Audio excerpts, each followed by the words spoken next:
Bonjour, voici la correction de l'exercice numéro 22, page 401, sur la lunette astronomique.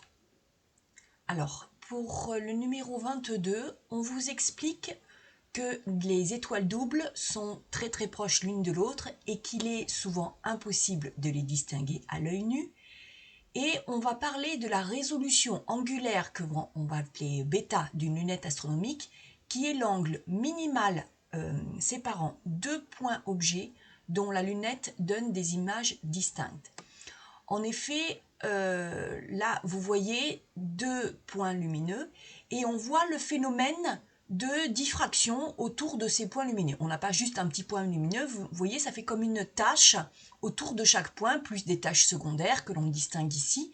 Mais vous comprenez bien que si ces points sont trop rapprochés l'un de l'autre, eh bien cette tache autour va faire qu'une seule tache et donc on ne pourra pas distinguer de points lumineux. Là on voit bien que ça fait deux taches distinctes, même si elles sont très proches. On voit bien deux arcs ici différents, donc on voit bien qu'il y a deux points lumineux différents. Eh bien, l'angle sous lequel on voit ces deux points par rapport à un œil, eh bien, il faut qu'il soit à travers la lunette donc au minimum égal à bêta pour pouvoir distinguer donc ces deux points.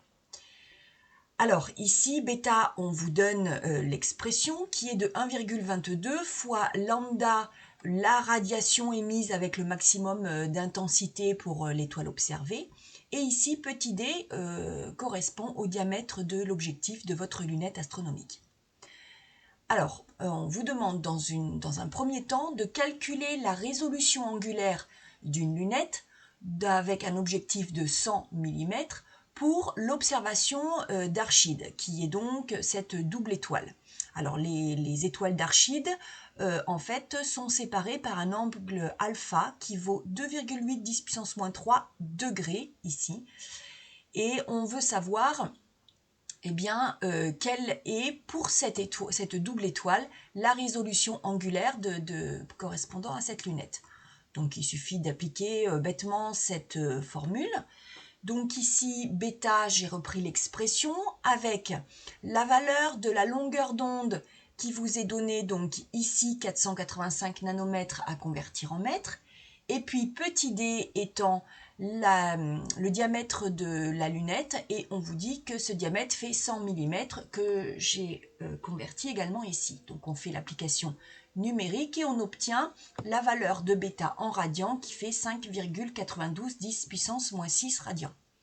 Alors la deuxième question, c'est est-ce que ce phénomène de diffraction va empêcher l'observation d'Archide avec cette lunette?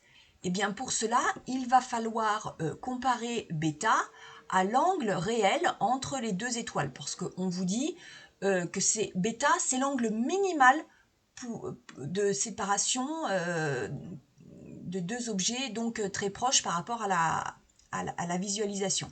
Donc si effectivement bêta est plus petit que le véritable angle entre les deux étoiles, eh bien en ce cas-là, nous pourrons espérer distinguer effectivement ces deux étoiles. Donc il va falloir pour cela comparer la valeur de bêta avec la valeur d'alpha, mais attention, alpha vous est donné ici en degrés. Donc on va convertir alpha en radians en multipliant par pi et divisant par 180, et on obtient 4,9 10 puissance moins 5 radians. En comparant les deux, on s'aperçoit que bêta est plus petit que alpha, donc le phénomène de diffraction n'empêchera pas l'observation d'Archide à travers cette lunette.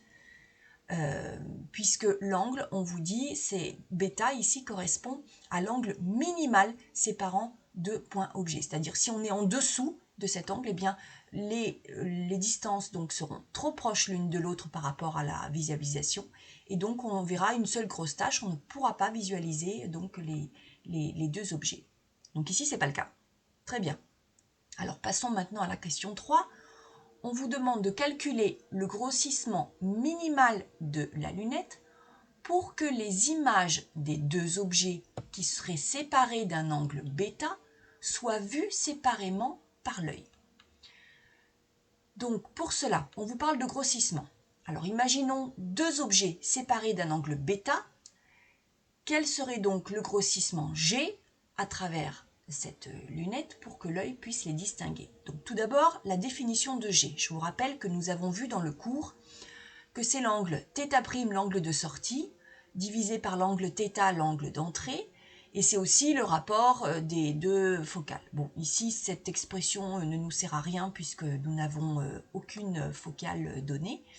Par contre, ici, on va pouvoir travailler sur ces deux angles-là. Alors ici, il va falloir que vous compreniez que représentent θ' et θ par rapport à cette expression. Donc ici, les deux objets sont séparés par un angle de β. Donc ici, ça c'est l'angle d'entrée dans la lunette. Et on vous demande ici pour que l'œil puisse voir ces deux objets. Or, le pouvoir séparateur de l'œil est de epsilon qui vaut 3 10 puissance moins 4 radians. C'est l'angle sous lequel un œil peut voir deux objets.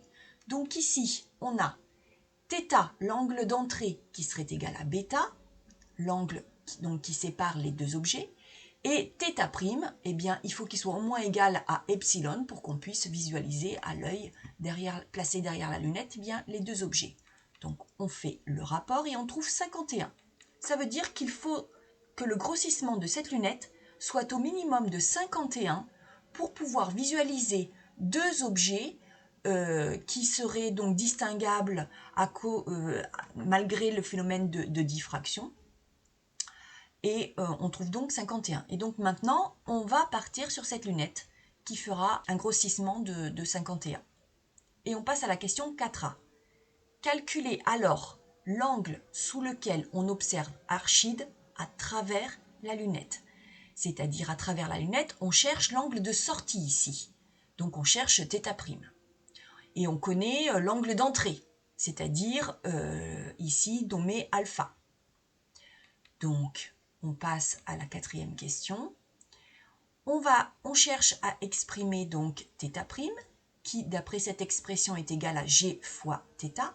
On garde le G de tout à l'heure, c'est-à-dire 51.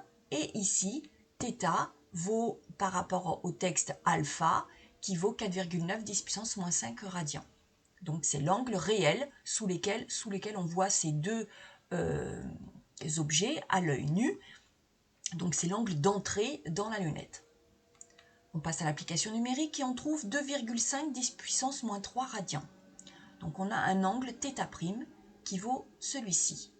Et donc, est-ce que ces deux étoiles seront vues par l'observateur à travers la lunette? Eh bien, un œil va pouvoir distinguer deux objets s'ils sont au moins séparés par un angle epsilon. Donc il suffit de comparer epsilon avec θ'. Si θ' vu à travers la lunette est plus grand que epsilon, alors on va pouvoir effectivement voir ces deux objets. Sinon, ce ne sera pas le cas malgré la présence de la lunette. Donc ici, on s'aperçoit effectivement que θ' est supérieur ici à epsilon. Donc les deux étoiles d'Archide peuvent être vues séparément avec cette lunette.